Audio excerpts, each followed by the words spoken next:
I should not have gotten this book when I did. I mean, I'm glad I got it when I did, because it's kind of one of the things that set off my love of horror. This and being absolutely scarred by the Don't Be Afraid of the Dark movie, like specifically the preview. But this is an anthology of short stories. Are they all by different people?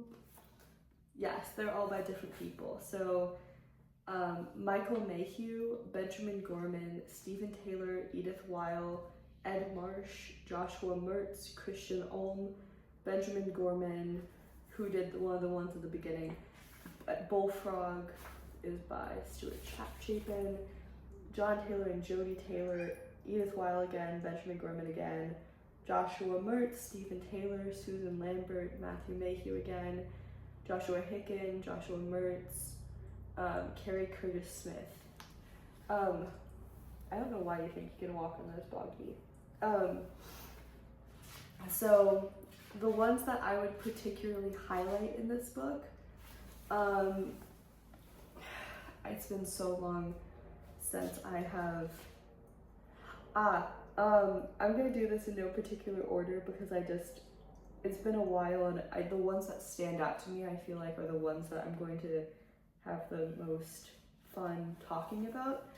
But Road God is one of my absolute favorites. I don't remember how long that is. That's on 59. So this book is signed by I guess it's Joshua Mertz. I think it's more than one person, but Michael Mayhew has signed this to someone named Cliff. I think one of my goals is, if I ever met any of these people, I'd have them sign my book, because I really love this. Oh, another thing I forgot to say. They have these most incredibly beautiful, I think they're not wood blocks, I think they're linoleum blocks, but it's like every single story has a really cool like wood block, linoleum block print. And they have these cute little like opener blocks as well. It's called Harvest Tales and Midnight Revels, Stories for the Waning of the Year.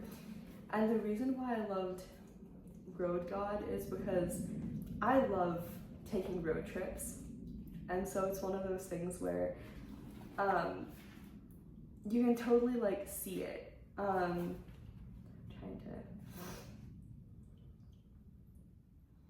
Also, all of these are really messed up, so if you don't like gore, if you don't like kind of like really messed up horror stories, I wouldn't read this book. Trying to find.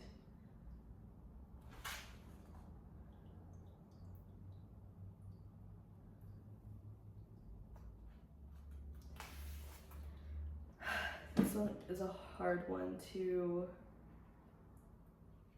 talk about without reading the whole thing, so maybe I'll pick another one. But Road God is definitely one of my top stories in here. I just remember I was probably like maybe 9 or 10 when I got this book. At least I felt that young. I'm not sure if it actually was. When did this book come out? Oh, this was like in 1998. Okay, so for some reason, my mom had a like do not sell like unedited version of this book, and I can't find my copy of it. I think it's at home somewhere, but I'm pretty sure it had some different things in it. But Carrion Bird is a really good one. It's a vampire.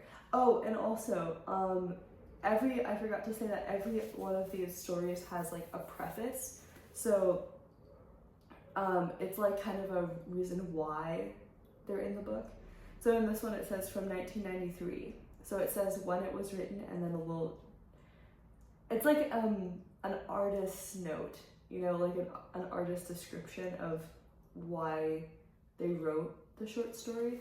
So this one says, what is Halloween? Monsters, vampires, creatures of the night. These stories at our parties featured all of these in spades over the years.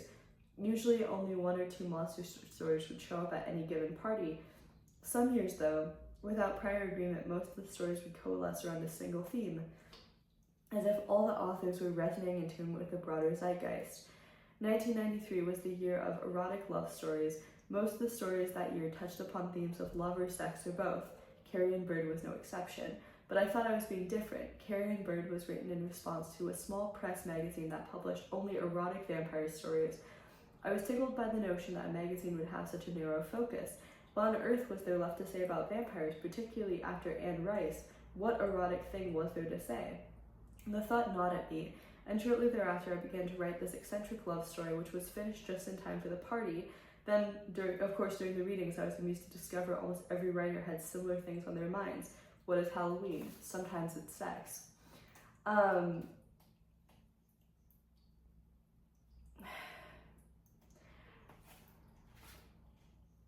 Sorry, I'm trying to figure out if it said something. Okay, so the way this book came about is apparently because there was a ghost story party that all of these authors attended. So every year there would be, the notion is as old as the first cook fire. A group of people gather together to feast and tell stories. One such gathering in the 19th century gave rise to Mary Shelley's Frankenstein. Our parties were less ambitious. Guests were invited to bring a potluck dish and an original story. The story had to relate to Halloween in some way. Exactly what way was up to the writer. That's hilarious. Aside from that, this book is our way of sharing one type of Halloween geared specifically towards adults, one that mostly has to do with food and friends, stories and laughter, wind and leaves, October and the shivers. Aside from that, there are only two things you should know. The stories in this book are very eclectic. Each author has his own perspective on Halloween, and the results go all over the stylistic map, from gothic horror to the absurdist comedy of manners, from wistful reminiscence to cyberpunk. And two, this is not a children's book. A few of these stories are appropriate to read to children, but the majority of them are too dark and too explicit for children. Please do not give this to a child to read unsupervised. This book is about creating a Halloween for adults to enjoy. So I read this when I was way too young, and I specifically read it because, this is not a children's book. It's like in all caps in the introduction. And so I was like looking through my mom's stack of like books, and I was like, And I don't think she ever read this book. I think it was either a gift or like she picked it up at a conference she'd gone to. My parents are both book people, so there's like a lot of weird books lying around. So I was like, I like horror. I want to read a not children's book. And then I read a lot of stuff that was like way too old for me. Not that I particularly cared. I was fine. Oh, look. This is signed by Benjamin Gorman as well. Lament is a poem. There's 3 of them in this book by Benjamin Gorman. He designed and typeset the book apparently as well, but he set a bunch of poems as well. Okay, for some reason I really thought that, I think they got rid of one of the stories from the beginning of the book. Maybe they put it later. Because there was is it this one? No, okay, maybe they reorganized it or something, because Love is Where You Find It is this the one? Yeah. Love is Where You Find It is the most messed up one, but whatever. If you're looking for a good horror anthology, and I'm gonna recommend it to people over 18. I'm gonna put like an X rating on the book. I obviously read it when I was very young, but that's besides the point. I kind of wish I'd read it later. This is a wonderful, spooky, funny, scary storybook to kind of keep everyone invested. I'd say there's something. What do you do when your girlfriend dumps you for a corpse? What do you do when the freeway gods demand a blood sacrifice? What do you do when violence in your soul becomes a living nightmare? It's so funny. Like it has too much in it, and I suggest going just story by story and really finding the one that you like, because there's something in this for everyone. So good luck. Make good choices.